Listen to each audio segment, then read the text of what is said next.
नमस्कार दोस्तों, मैं हितेश मिश्रा आप सभी का स्वागत करता हूं डिकोड एग्जाम के इस डेली करंट अफेयर्स प्रोग्राम में। कैसे हैं आप सभी लोग? आई होप आप सभी लोग अच्छे होंगे और अपनी पढ़ाई को बढ़िया तरीके से कर होंगे। देखिए, आज है 21 जून और आज की कुछ महत्वपूर्ण करंट अफेयर्स पर हम लोग चर्चा करें। उसके पहले आप लोगों से छोटी सी रिक्वेस्ट कि प्लीज वीडियो को ज्यादा से ज्यादा शेयर कर दें ताकि सभी लोगों को इसका बेनिफिट प्रॉपर तरीके से मिलता रहे।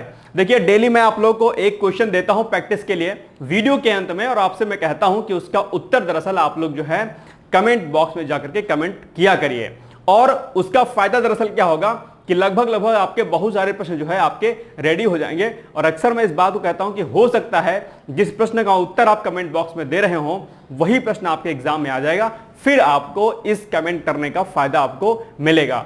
और कंपटीशन ऐसा होता है कि एक एक मार्क्स से जो है आप प्लस माइनस हो सकते हैं, अर्थात आप एग्जाम को क्वालिफाई या डिसक्वालीफाई कर सकते हैं। तो ठीक है, इसलिए जो है थोड़ा सा चीजों को आप लोग समझने का प्रयास करिए। कमेंट प्लीज आप लोग जरूर किया करिए। और साथ ही में आपको पता होगा कि ये हमारा जो दैनिक करंट अफेयर्स होता है, डेली करंट अफेयर्स, ये आपके न सिर्फ यूपी पीसीएस आरओ के लिए बल्कि ये आपका UP PCS pre plus mains, साथ ही साथ में अदर स्टेट के सिविल सर्विसेज एग्जाम के लिए, साथ ही साथ में वनडे एग्जाम के लिए भी ये आपका करंट अफेयर्स रेलेवेंट रहता है। ठीक है, तो चलिए बिना देरी के हुए हम लोग आज का सेशन स्टार्ट करते हैं। और पिछले वीडियो में हमने आपसे प्रश्न पूछा था कि बताइए प्रोजेक्ट चीता की शुरुआत कब हुई थी, जो कि आपके एग्जाम के लिए जो है इंपॉर्टेंट भी था।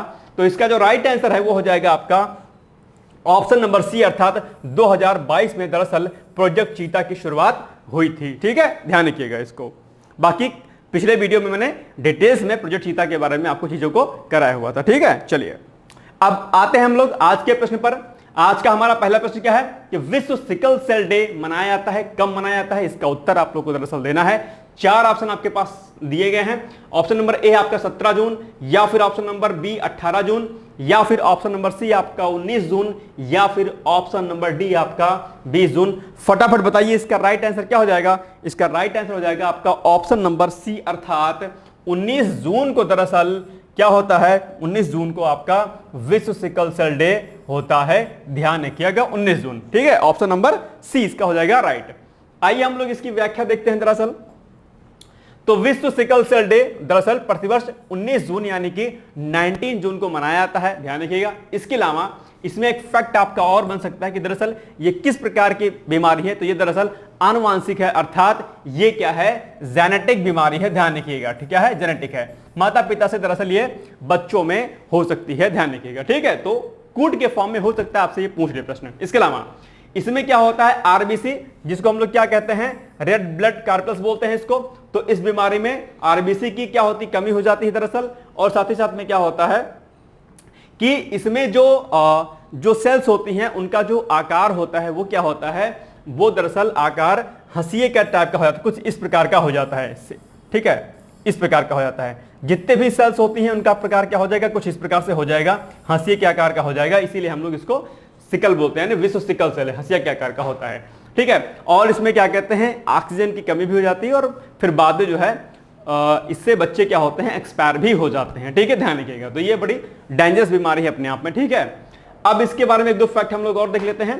वर्ष 2008 में संयुक्त राष्ट्र महासभा में 19 जून को विश्व सिकल सेल डे मनाए जाने की घोषणा की गई। तो प्रश्न पूछ सकता है आपसे कि किसके द्वारा इसको मनाए जाने की घोषणा की गई थी? आप तुरंत उत्तर देंगे संयुक्त राष्ट्र महासभा के द्वारा वर्ष 2008 में। अब संयुक्त राष्ट्र महासभा लिखा हुआ है तो संयुक्त राष्ट्र महासभा के बारे में आप लोग एक बार पढ़ लीजिएगा। हालांकि कई सारे वीडियो में मैंने संयुक्त राष्ट्र महासभा के बारे में आपको डिटेल्स में बताया है। ठीक है, तो आज ये पॉइंट है कि आप लोग इसको एक बार पढ़ लीजिएगा। साथ ही साथ में बायो वाले सेक्शन में यानी कि जीएस में आपके आरबीसी से प्रश्न पूछता है। तो आप लोग बताइए कमेंट में करके, कमेंट बॉक्स में जाकर के कि आरबीसी की संख्या मेल्स और फीमेल्स में कितनी होनी चाहिए, यानी कि एक स्वस्थ मनुष्य में आरबीसी दरअसल कितनी होनी चाहिए। कई बार आपके एग्जाम में प्रश्न पूछा है, जरूर आप लोग कमेंट करके मुझे बताइएगा। ठीक है, चलिए आगे बढ़ते हैं हम लोग। नेक्स्ट है कि गुजरात वर्ष 2006 में, ये पॉइंट ज्यादा ध्यान रखिएगा, सिकल सेल एनीमिया नियंत्रण कार्यक्रम शुरू करने वाला पहला जो है क्या था? ये स्टेट था अपने आप में जो है इसके उन्मूलन के लिए। अगर हम वर्ष 2024 के थीम की बात करते हैं कि दरअसल इसकी थीम क्या है, तो थीम है hope through progress advancing sickle cell care globally. ये इस वर्ष की क्या है? थीम है। इसको भी आप लोग ध्यान करके पढ़ लीजिएगा। ठीक है, चलिए आगे बढ़ते हैं हम लोग। नेक्स्ट क्वेश्चन आपका इंपॉर्टेंट है। ठीक है, डाकघर अधिनियम 2023, इसको ध्यान रखिएगा, डाकघर अधिनियम 2023 निम्नलिखित में से किसका स्थान लेगा, यह आपको दरअसल बताना है। फटाफट बताइए कि किसका स्थान लेगा। तो आपके सामने चार ऑप्शन दिए गए। ऑप्शन नंबर ए है आपका डाकघर अधिनियम 1898 का स्थान लेगा, या फिर डाकघर अधिनियम 1899, या फिर डाकघर अधिनियम 1897, या फिर ऑप्शन नंबर डी आपका डाकघर अधिनियम 1896। फटाफट बताइए इसका राइट आंसर क्या होगा। तो इसका जो राइट आंसर हो जाएगा वो हो जाएगा आपका ऑप्शन नंबर ए, अर्थात जो आपका डाकघर अधिनियम 2023 है, यह दरअसल डाकघर अधिनियम 1898 का स्थान लेगा। पिछले वर्ष 2023 में इसको पारित किया गया था, फाइनली जो है गजट में आ गया है इस वर्ष, इसलिए चर्चा में है। हो सकता है आपके एग्जाम में प्रश्न यहां से पूछ ले। ठीक है, चलिए आइए हम लोग इसको डिटेल्स में देखते हैं। तो डाकघर अधिनियम 2023 डाकघर अधिनियम 1898 का स्थान लेगा, हमने इसको प्रश्न में देखा। इसके अलावा डाकघर अधिनियम जो 2023 आया है उसमें क्या कुछ महत्वपूर्ण पॉइंट्स हैं जो कि आपके एग्जाम के लिए इंपॉर्टेंट हो सकते हैं, वो हमने यहां पर मेंशन करवाए हैं। फटाफट पहला पॉइंट हम लोग देखते हैं कि डाक अधिनियम के प्रावधानों के अनुसार राज्य की सुरक्षा और सार्वजनिक व्यवस्था सहित निर्दिष्ट आधारों पर भारतीय डाक के माध्यम से भेजी जाने वाली किसी भी वस्तु को, ध्यान रखिएगा, किसी भी वस्तु को सरकार गंतव्य तक पहुंचने के पहले बीच में ही रोक सकती है। यह अधिकार दरअसल सरकार को प्राप्त हो जाएगा डाकघर अधिनियम 2023 के अनुसार। यह पॉइंट जरा आपको ध्यान रखना है कि वो उसको चेक कर सकती है, कभी भी रोक सकती है उसको। ठीक है, यह अधिकार उसको मिल जाएगा। इसके अलावा और क्या होगा इसमें, आइए देखते हैं हम लोग। ठीक है, इसके अलावा होगा कि केंद्र सरकार, ठीक ध्यान रखिएगा, कौन, केंद्र सरकार, इसके अलावा राज्य सरकार या इन दोनों की ओर से अधिकृत कोई भी अधिकारी जो सेंट्रल गवर्नमेंट या स्टेट गवर्नमेंट किसी ऐसे ऑफिसर को अपॉइंट करेगी कि, ठीक है, कि दोनों ओर से अधिकृत कोई भी अधिकारी ऐसा कर सकता है। यानी कि आपके पोस्ट को कोई भी जो अधिकारी, यानी कि जो सेंट्रल गवर्नमेंट से जो अपॉइंट होगा या फिर स्टेट गवर्नमेंट की तरफ से अपॉइंट होगा, ऐसा कोई भी अधिकारी आपके किसी भी पोस्ट को रोक सकता है, उसे चेक कर सकता है। यह अधिकार जो है दरअसल केंद्र सरकार को, राज्य सरकार को मिल जाएगा इस जो है अधिनियम के पारित हो जाने के बाद अब से। ठीक है, इसके अलावा अब ऐसा क्यों होगा भाई, आपके पोस्ट को क्यों रोक लिया गया, आप क्वेश्चन मार्क कर सकते हो सरकार से। ठीक है, अपने अधिकारों के हिसाब से। तो ऐसा करने का दरअसल जो मोटो है, उद्देश्य, वो क्या है कि आपातकाल या राष्ट्रीय सुरक्षा आदि में किया जा सकता है। यानी कि अगर सरकार को ऐसा लगता है कि कहीं पर कुछ आपत्तिजनक चीजें जा रही हैं, कुछ जो है इंटरनल सिक्योरिटी को थ्रेट कर सकती है, कोई चीज ऐसी कुछ पोस्ट जा रही है, तो उसके लिए सरकार आपके पोस्ट को आपके गंतव्य तक, यानी कि जहां पर उसका डेस्टिनेशन है वहां तक पहुंचने से पहले ही उसको रोक करके उसको चेक कर सकती है। यह अधिकार सरकार को मिल जाएगा। ठीक, इसके अलावा नए कानून के तहत प्रतिबंधित किसी भी वस्तु को डाक के जरिए भेजे जाने पर ऐसे अधिकारी उस पार्सल को खोल सकते हैं, रोक सकते हैं या उसे नष्ट भी कर सकते हैं। ध्यान रखिएगा, यह अपने आप में एक बहुत बड़ा राइट सरकार को मिल गया है, ध्यान रखिएगा। चलिए आगे बढ़ते हैं हम लोग। नेक्स्ट क्वेश्चन है आपका, सर्वोच्च न्यायालय द्वारा लंबित मामलों के सौहार्दपूर्ण निपटारे के लिए लोक अदालत का आयोजन कब से कब तक किया जाएगा। ठीक है, ये दरअसल क्या है कि अभी आप लोगों को पता होगा कि दरअसल जो केसेस हैं वो बहुत सारे पेंडिंग हैं। ठीक है, कुछ छोटे केसेस भी हैं, बड़े केसेस हैं, बहुत सारे केसेस आजकल क्या होते हैं पेंडिंग पड़े हुए हैं। तो उन्हीं के लिए जो छोटे मोटे जो कुछ जो केसेस होते हैं, चाहे वो दहेज प्रथा के हों या फिर जमीन का कोई विवाद हो या फिर कोई लड़ाई का विवाद हो, कुछ भी ऐसे विवाद अगर होते हैं, उन सभी विवादों के निपटारे के लिए अभी हाल ही में सर्वोच्च न्यायालय ने लोक अदालत लगाने का फैसला लिया है। और आपको ये बताना है कि दरअसल इस लोक अदालत का आयोजन कब से कब तक होगा। चार ऑप्शन आपके दिए गए हैं। ऑप्शन नंबर ए है आपका 20 जुलाई से लेकर के 22 जुलाई के मध्य में लगेगा लोक अदालत, या फिर 1 जुलाई से लेकर के 11 जुलाई के मध्य में, या फिर ऑप्शन नंबर सी 25 जुलाई से 10 अगस्त, या फिर ऑप्शन नंबर डी आपका है 29 जुलाई से लेकर के 3 अगस्त के मध्य में। तो इसका जो सही उत्तर हो जाएगा वो हो जाएगा आपका ऑप्शन नंबर डी, अर्थात 29 जुलाई से लेकर के 3 अगस्त तक जो है क्या कहते हैं लोक अदालतों का आयोजन किया जाएगा। यह पॉइंट आपको ध्यान रखना है। चलिए व्याख्या देखते हैं हम लोग। तो सर्वोच्च न्यायालय यानी कि जिसको हम लोग बोलते हैं सुप्रीम कोर्ट बोलते हैं। ठीक है, तो सर्वोच्च न्यायालय द्वारा लंबित मामलों के सौहार्दपूर्ण निपटारे के लिए लोक अदालत का आयोजन 29 जुलाई से 3 अगस्त के मध्य में किया जाएगा। ठीक है, यह पॉइंट आपको ध्यान रखना है। अब आज इसके वीडियो से मैं आपको 2 टास्क दे रहा हूं जिसको आपको घर पे कंप्लीट करना है। पहला टास्क क्या है आपका, जीएस का है।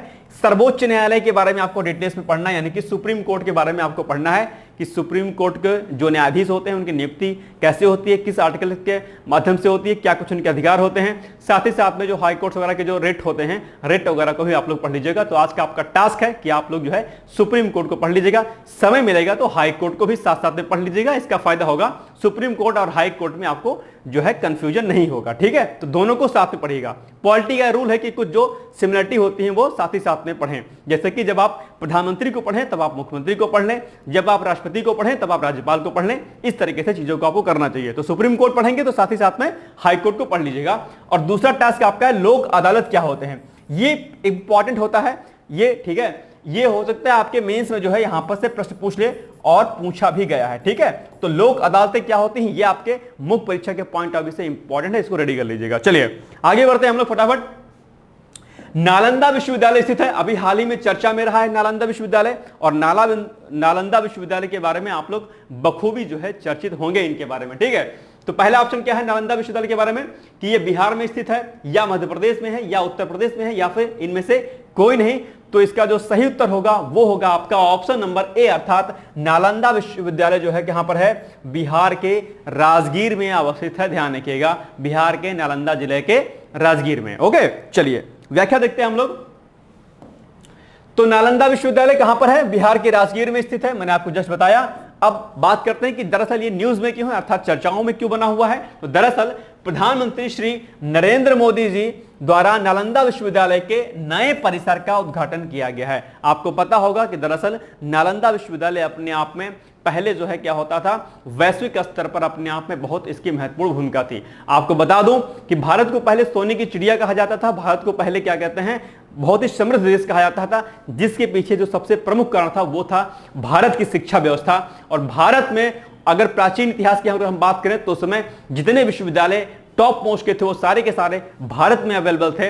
अभी तो कैम्ब्रिज यूनिवर्सिटी, ऑक्सफोर्ड यूनिवर्सिटीज हो गई हैं, बट पहले के समय में भारत ही शिक्षा का महत्वपूर्ण केंद्र हुआ करता था। और नालंदा विश्वविद्यालय पर बाद में जो है आक्रमणकारियों ने हमला करके यहाँ के सारे जो है जो भी बुक्स वगैरह थी उनको जला दिया गया। काफी ज्यादा नुकसान हुआ था, बावजूद इसके जो है यहाँ की धरोहर को जो है बचा के रखा गया। और अभी हाल ही में यहाँ के नए परिसर का उद्घाटन किया गया, जिसमें कई सारे अंतर्राष्ट्रीय जो है स्तर के लोग यहाँ पर सम्मिलित हुए थे। ठीक है, तो अपने आप में भारतीय संस्कृति की धरोहर को बचाने का ये बहुत अच्छा प्रयास वर्तमान सरकार के द्वारा किया गया है। चलिए नालंदा विश्वविद्यालय के बारे में हम लोग थोड़ा सा देख लेते हैं, 1-2 पॉइंट।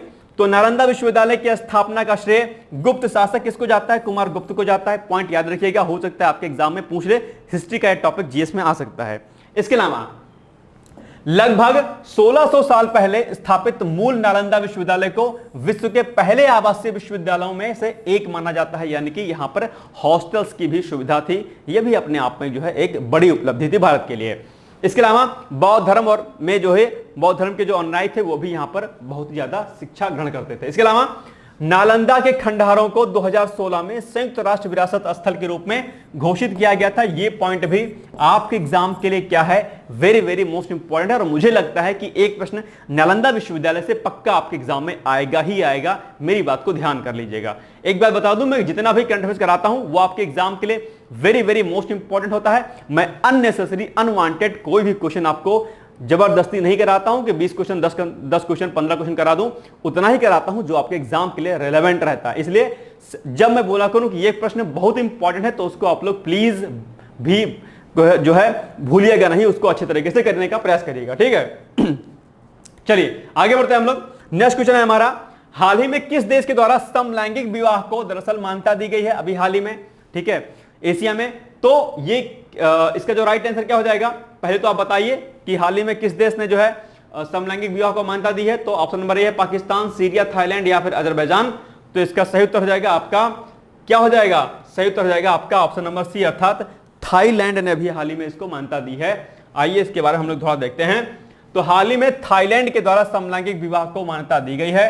थाईलैंड एशिया में समलैंगिक विवाह को मान्यता देने वाला दरअसल तीसरा देश बन गया है। 2 देशों ने पहले ही मान्यता समलैंगिक विवाह को दिया था।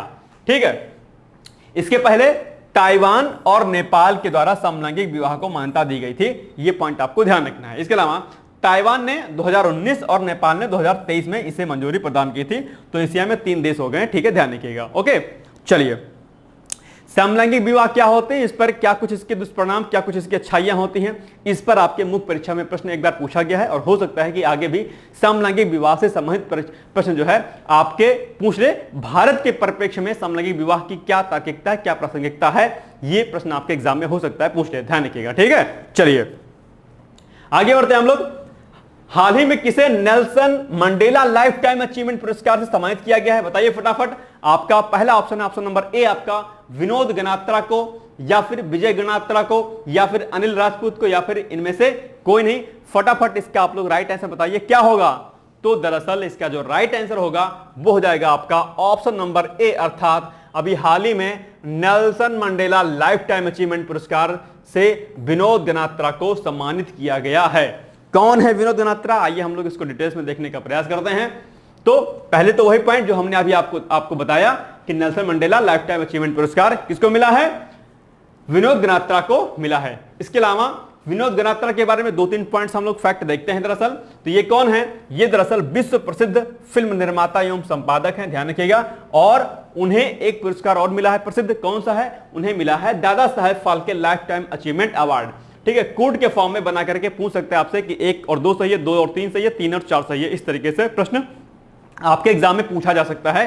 तो इसलिए जब भी करंट अफेयर्स को रेडी करिए तो डिटेल्स में उसके पॉइंट्स को सारे आपके पता होने चाहिए, क्योंकि किसको मिला वो तो ठीक है ऐसा पूछ लेगा, लेकिन कोड के फॉर्म में उससे संबंधित और कई सारे पॉइंट डाल करके आपके एग्जाम में पूछा जा सकता है। तो सभी हमेशा जो है सभी प्रकार से आपको जो है करंट को रेडी करना चाहिए। इसके अलावा ये जो इनको पुरस्कार मिला था, दरअसल यह पुरस्कार पाने वाले प्रथम भारतीय हैं, यह भी आपको ध्यान रखना है, ठीक है। चलिए आगे बढ़ते हैं हम लोग।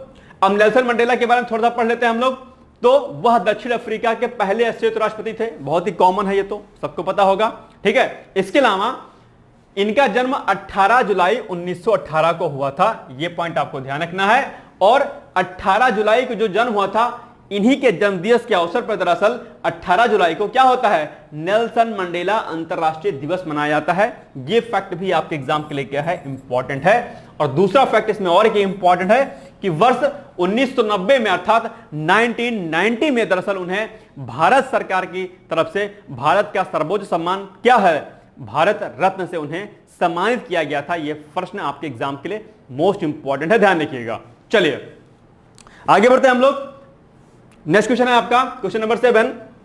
हाल ही में अरुणाचल प्रदेश के विधानसभा अध्यक्ष के रूप में किसे चुना गया है, बताइए फटाफट।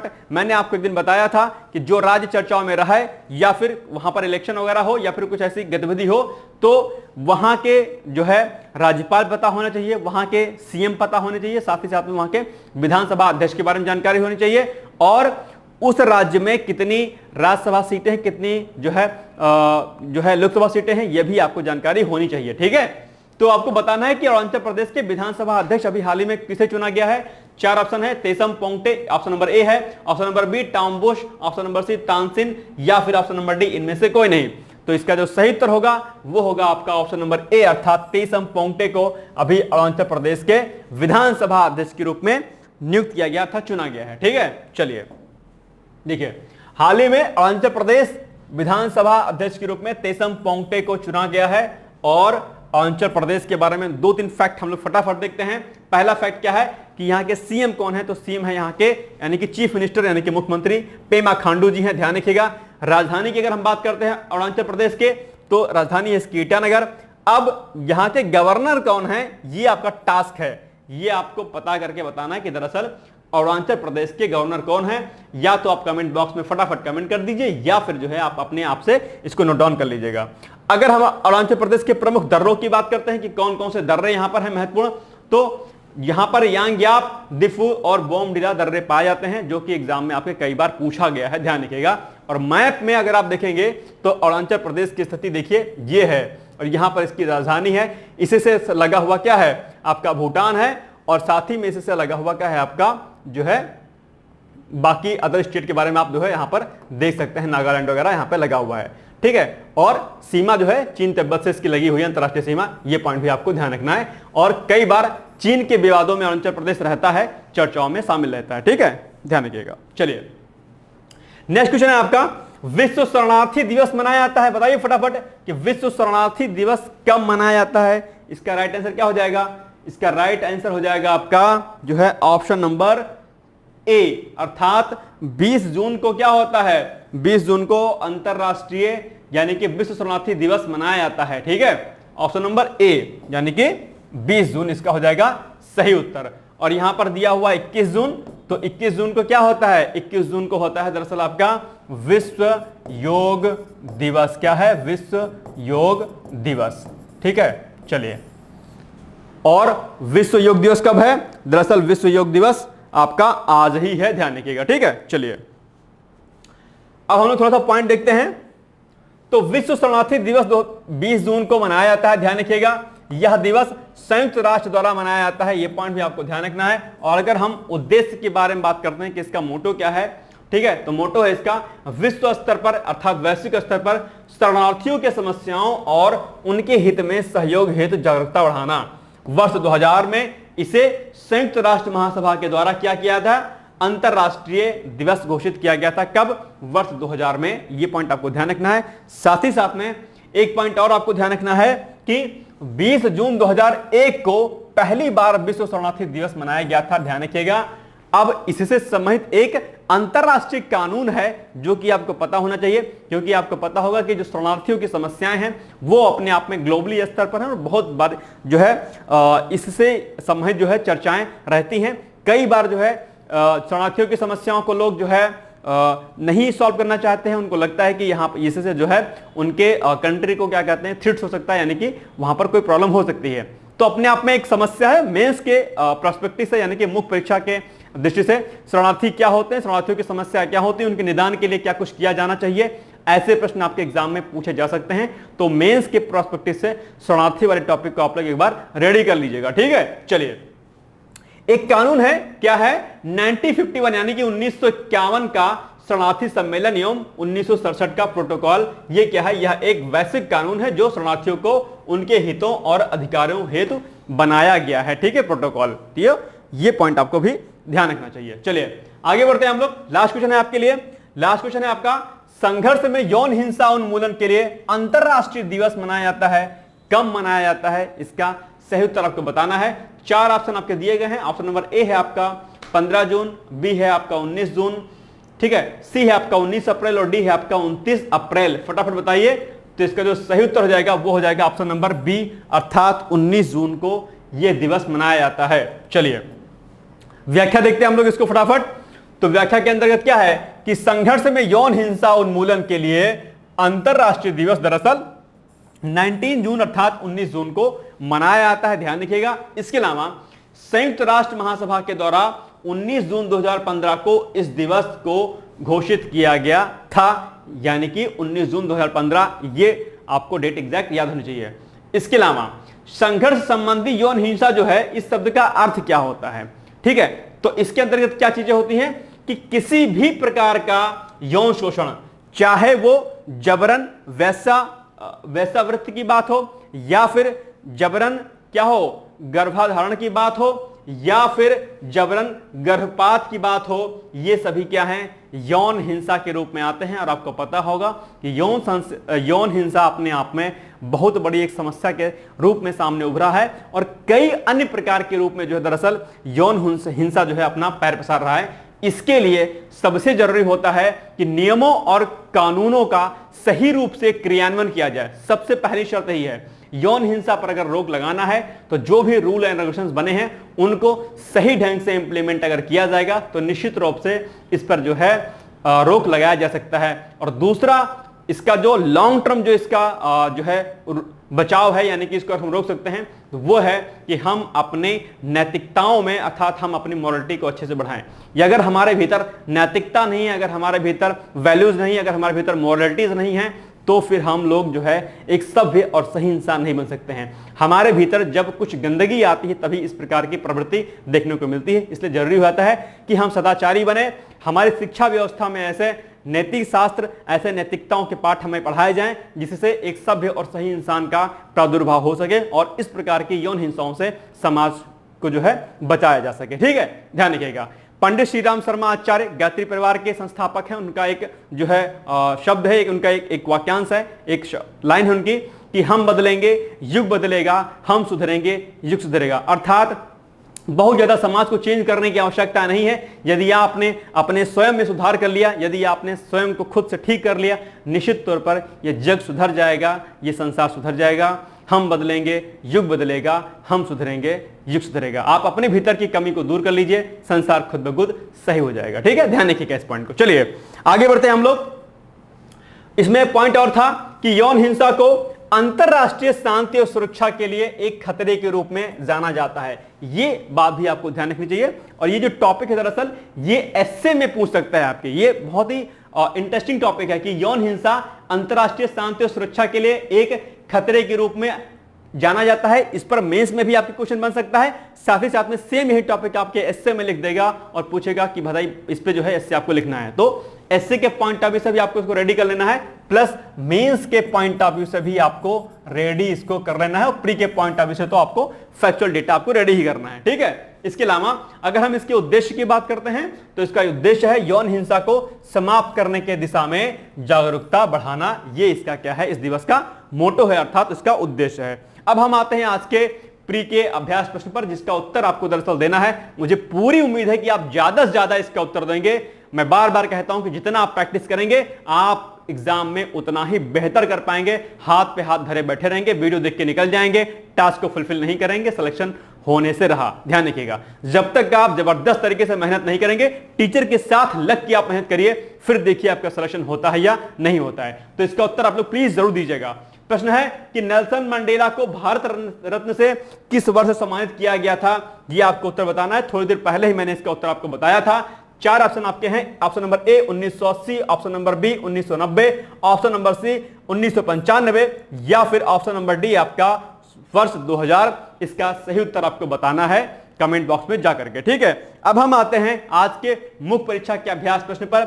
मुख्य परीक्षा का अभ्यास प्रश्न क्या है कि राष्ट्रीय आपातकाल क्या है, यानी कि नेशनल इमरजेंसी क्या होती है, साथ ही साथ में या किन किन परिस्थितियों में लगाया जा सकता है। बहुत ही कॉमन क्वेश्चन है, बहुत ही अच्छा क्वेश्चन है। और यहां से दरअसल आपके राष्ट्रीय आपातकाल से प्री में जो है क्वेश्चन बहुत पूछा जाता है। आर्टिकल 352, 356 और आर्टिकल 360 ध्यान रखिएगा। कौन? 52, 56 और 60 ध्यान रखिएगा। ओके, तो इसको आप लोग रेडी कर लीजिएगा। हाँ, एक क्वेरीज हमारे पास थी कि एक स्टूडेंट्स का मैसेज आया था, मतलब कमेंट आया था कि सर जो आप प्रश्न देते हैं मुख्य परीक्षा को उसको आप करा भी दिया करिए। देखिए ऐसा है, मैं करा दूं, बिल्कुल करा दूंगा, लेकिन होता क्या है ना कि 30 मिनट्स के वीडियो में 25 अप्रॉक्स, कभी कभी 22 मिनट्स का होता है। इतने कम समय सीमा के अंदर सब कुछ करा देना जो है पॉसिबल नहीं होता, फिर वीडियो लंबा हो जाएगा, फिर स्टूडेंट्स नहीं देखेंगे। ध्यान रखिएगा। हाँ, अगर आपको समस्या आती है, फॉर एग्जाम्पल राष्ट्रीय आपातकाल क्या है, अगर आपको ये समझ में नहीं आता है तो आप कमेंट कर दीजिए, नेक्स्ट वीडियो में मैं उसको समझा दिया करूंगा, कोई दिक्कत नहीं। बाकी प्रैक्टिस करिए, इसको देखिए।